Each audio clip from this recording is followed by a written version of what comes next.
उन सब चीज़ों को छोड़ के मैं इस पे आना चाहता हूँ कि मुझे बताया जाए, एक 3 बंदे बैठ के 25 करोड़ अवाम की नुमाइंदगी करने वाले वज़ीर आज़म को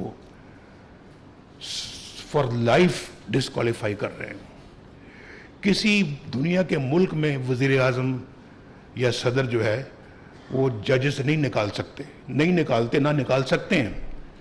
लेकिन यहाँ एक छोटे से मामले में कि बेटे से तुमने तनख्वाह नहीं ली, तनख्वाह भी कितनी, 10,000 रियाल तनख्वाह नहीं ली आपने। भाई नहीं ली तो और भी अच्छी बात है, नहीं ली तो इसमें बुरा क्या है? अगर ली होती तो फिर तो चले आप फिर भी पूछते मुझे, ली नहीं है तो उस पर आप वज़ीर आज़म को डिस्क्वालीफाई कर रहे हैं और फिर फॉर लाइफ कर रहे हैं। यार कोई इसका कौन जवाब देगा? मुझे बताएं जरा, मैं बार बार जवाब पूछता हूँ। सियासत जो है ना वो आखिर किसी असूल के साथ ही करनी चाहिए। तो मेरा पूछने का ये हक है। निकालने के बाद फिर वहां नहीं रुकते, इसको उतारो सदारत से भी, पार्टी की सदारत से। नवाज शरीफ को पार्टी की सदारत से भी हटाओ, वो भी उन्हीं का फैसला होता है कि हटाएं, आपका फैसला नहीं आता। आपको क्या इख्तियार है भाई? क्या मुझे पार्टी की सदारत से आप हटा रहे हैं? उसके बाद फिर अपना वो भी नहीं। अच्छा, अभी ये जो नैब का जो जज है, इसको ऑर्डर दिया जा रहा है कि 6 महीने में इस जाली केस का फैसला करें और जस्टिस एजाजुल एहसन को उसका मॉनिटरिंग जज बना दिया। तो हमें पूछते हैं, बेटे से तनख्वाह नहीं ली, डालो जेल में, डिस्क्वालीफाई करो।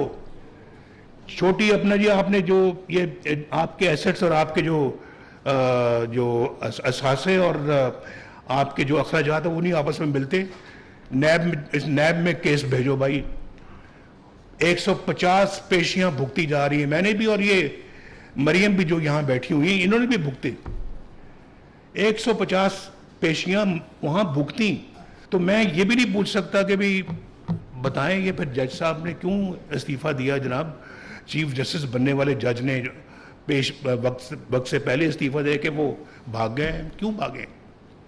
पूछा तो जाए।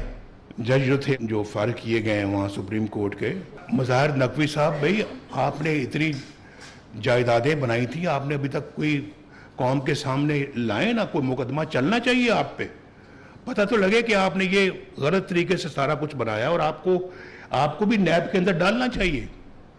आप भी नैब भुगते हैं, हम सब ने नैब भुगती है और बेवजह भुगती हैं, बेवजह भुगती हैं। सबके झूठे केसेस थे जो आज एक्सपोज हो रहे हैं, बारी बारी हुए या नहीं हुए, हमने बेवजह भुगते हैं। लेकिन हमने हुकूमत भी हमसे छीनी गई। और हमारे कुछ सेनेटर भी यहाँ पे शायद मुमकिन है 1-2 वो बैठे हों जिनको कहा जी कि ये पार्टी इनको टिकट दे ही नहीं सकती क्योंकि इनके दस्तखत नवाज शरीफ के दस्तखत थे। तो नवाज शरीफ साहब चूंकि सदर नहीं रहे, लिहाजा इनको हम नहीं मानते। इनको मतलब ये कि 2 टूट जाएंगे बंदे उनसे, लेकिन वो टूटे नहीं, वो साथ थे। और आप भी माशाल्लाह जेलें भुगती हैं, सज़ाएं भुगती हैं, मुश्किल वक्त भुगता है, अपने कारोबारी मामलात भुगते हैं। लेकिन आप भी अल्लाह ताला के फजल करम से पार्टी को कभी छोड़ने का कभी सोचा भी नहीं, बल्कि आपने यही सोचा होगा कि पार्टी छोड़ने से बेहतर है, जेल से इस तरह से जाने से बेहतर है कि जेल से हमारी जो है ना वो लाश जाए। मैं समझता हूँ, जज्बात को समझता हूँ। तो ये बहुत बड़ी बात है। मुझे आपको सबको खराज तहसीन पेश करनी, लेकिन मैं अब उस बात की तरफ मैं मुख्तसर करते हुए दोबारा आता हूँ कि फिर क्या हुआ कि एक सिटिंग प्राइम मिनिस्टर के खिलाफ इतनी बड़ी साजिश की गई, उसको निकाला गया। और फिर उसके बाद क्या हुआ?